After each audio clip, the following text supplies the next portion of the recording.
2026-27 অর্থ বছরের বাজেটে কর ছাড় দিয়ে করের আওতা বাড়াচ্ছে সরকার। শহর থেকে গ্রাম কিংবা স্বল্প মধ্য ও উচ্চ আয়ের সব মানুষকেই আনা হচ্ছে করের আওতায়।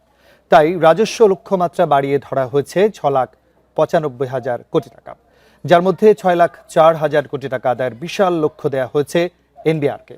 কর জিডিপি 15% উন্নীত, ফাঁকি রোধ ও অব্যাহতির সংস্কৃতি থেকে বের হওয়াই মূল চ্যালেঞ্জ।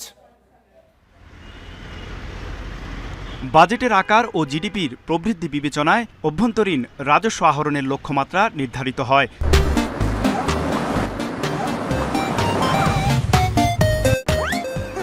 যার ৮৬% সংগ্রহ করে জাতীয় রাজস্ব বোর্ড এনবিআর।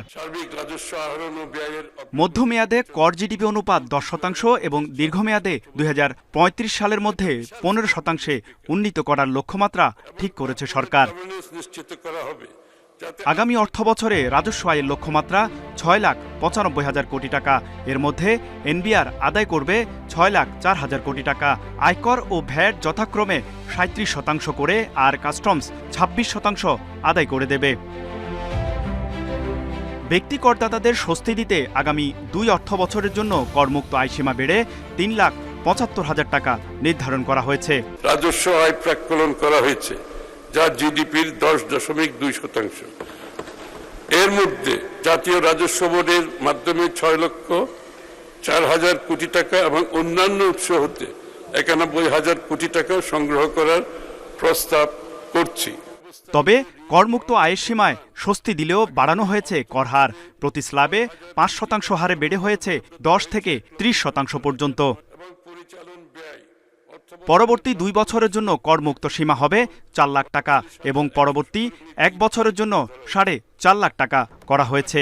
তবে 3 কোটি টাকার উপরে আয়ের উপর 35% করারোপ করা হয়েছে। কর ও ভ্যাটের আওতা বাড়ানোর সাথে মানুষকে স্বস্তি দিতে রয়েছে অব্যাহতিও।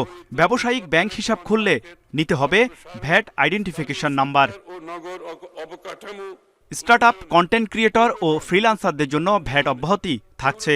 স্বর্ণের ভরিতে 5% ভ্যাটের পরিবর্তে সুনির্দিষ্ট 2,500 টাকা নির্ধারণ করা হয়েছে।